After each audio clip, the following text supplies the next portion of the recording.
Hey man, I'm Bryan O'Gorman. I'm from Toronto. I started doing like musicals and stuff when I was younger, and then I got the shit kicked out of me for doing that, but I still wanted to perform. So I started doing stand up, and for the first 70% of my career, I got the shit kicked out of me for doing it, but it was a little more rewarding than singing full conversations to other adults. I've always worked in restaurants, so I was like a busboy when I was younger, and then I graduated to a dishwasher, and then after that, like waiter, bartender, and then yeah, I just started telling dick jokes in between all that. Because at the bar, it was a good day job for a comedian, a bar keep, because I used to like get hammered all day, and then just if I needed to sleep in the bar, and then these Polish ladies that cook breakfast would wake me up. And old Polish women, there's this woman, Danusia, she's so sweet. But anyway, old Polish women are so fucking sweet because they don't judge you for a hangover. They just, because they've dealt with so many old man hangovers, they're just like, oh, this guy's not hungover, he's sick. He needs borscht and he needs support. And so that's why they're so great. You don't see that in public though. Usually you see them angry, yelling, Joanna Jurjacek type ladies.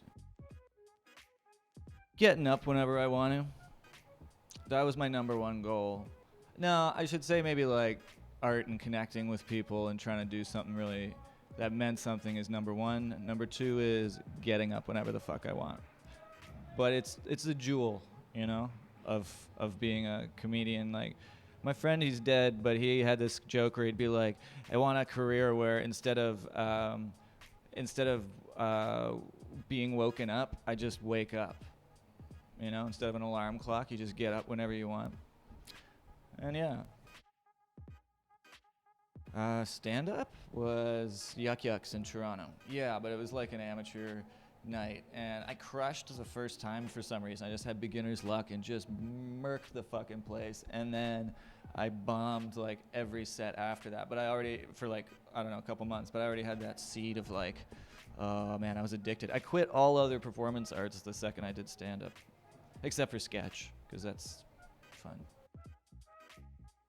There was one where a guy, I just mentioned he had a mohawk. He was in the back of this like kind of gnarly bar in Toronto, and I was like, yo, man, nice mohawk. And he just started rushing the stage. Like just immediately started coming to try to fight me, and then threw a glass on his way up, and then another glass, and they both like exploded next to my head. And I was like, ah. And I picked up the mic stand like I was going to fucking put his head into his shoulders, and then like somebody grabbed him and like pulled him out, and I was like, what the fuck was that? And then he like waited around for me after, and I had to kind of dip out the back kind of shit.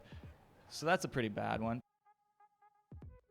I liked George Carlin when I was younger a lot. George Carlin was like my parents' first date, and he also just, I don't know, he was really funny at the time that I got to him. Like, I look at his earlier shit, and I'm not that into it, but I liked him as an old crotchety man who just didn't give a sweet fuck and just would, it was so honest. Like, I don't think that guy really hit his stride until he was like in his 60s.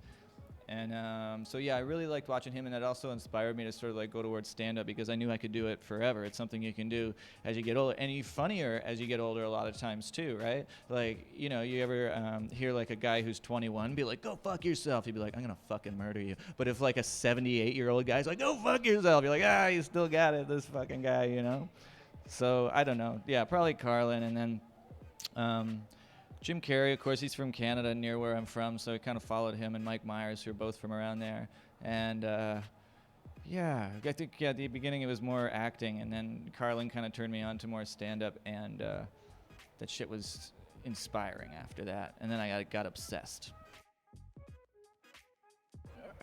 One time I did like a late night show with 3 other comedians, and they locked the doors, and it was like 4 in the morning, and the staff watched us, and we got to smoke cigarettes inside and drink for free, and one of us passed it to the other comic and then to the other comic, and nobody did any jokes because everybody knew the jokes that we had, so we just passed it around and stuff like that, and we did it like maybe like a 2-hour show to about 8 people that were so fucking into it, and we got to smoke cigarettes inside, so that's number one.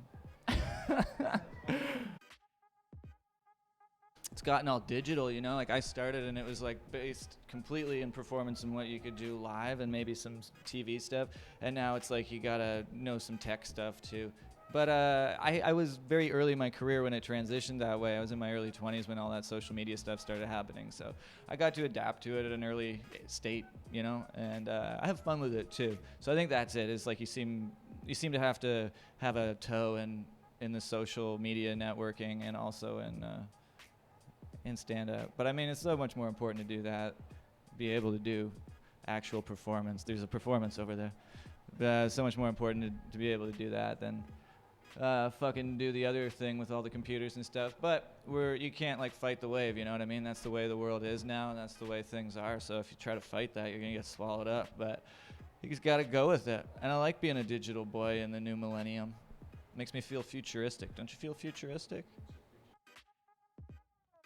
I don't know, man. I want to really just start writing a lot more. I've almost got a book done that's about some. I don't want to talk too much about it because then, you know, you don't do it. You get that mental satisfaction before you do it if you talk about it too much. But yeah, it's about comedians in the Second World War and how they stayed funny in like fucked up situations. So I just want to do, I don't know, more scripts and more books. I've written a movie. I'm gonna write another one, and I don't know if they get made or not, but I just like writing like that in the day and then still crushing stand-up at night. So we'll see where that leads, you know. Thanks very much for having me here at Sit Down Comedy. This place is always so fun. I love coming here and snapping funny bones over my fucking head in Brisbane. You guys are so sweet, and I love Australia so much. And yeah, you can check me out. You can check me out if you want on social media at BOG with periods in the middle, just like your wife.